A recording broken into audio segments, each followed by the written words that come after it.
படம் பண்ணிடுவேன் தம்பி, அதுக்கப்புறம் என்ன செய்யற தம்பி, யார் கூப்பிடாம விட்டான், என்ன நான் என்ன பண்றேன்?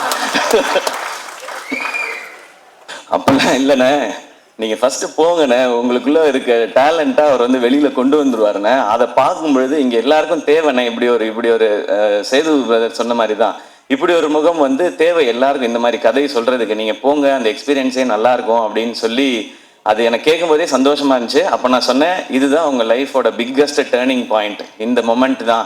எனக்கு அப்போ என்ன கதைன்னு தெரியாது, என்ன படம் வரப்போகுதுன்னு தெரியாது. நான் வெற்றி சார் மாதிரி ஒருத்தட்ட போகும்பொழுது சூரியன் என்னவா வருவார், ஆனால் சூரியனோட டேலண்ட் பற்றி நிறைய தெரியும். நான் தான் அதிக நேரம் அவரோட எனக்கு தெரிஞ்சு நிறைய படங்கள் பண்ணதுனால நிறைய நேரம் செலவழிச்சிருக்கேன்னு நினைக்கிறேன். காமெடி பண்ற ஒருத்தர்னால எமோஷன்ஸையோ சீரியஸான விஷயத்தையோ நிச்சயமாக சாலிடா பண்ண முடியும். காமெடி பண்ற யாரையும் அண்டர் எஸ்டிமேட் பண்ணிடாதீங்க. அதுக்கு இன்னொரு எக்ஸாம்பிள் சூரியன். ரொம்ப சீரியஸா பெர்ஃபார்ம் பண்றவங்களால காமெடி பண்ண முடியாது, அது ரொம்ப கஷ்டம் அது. ஆனா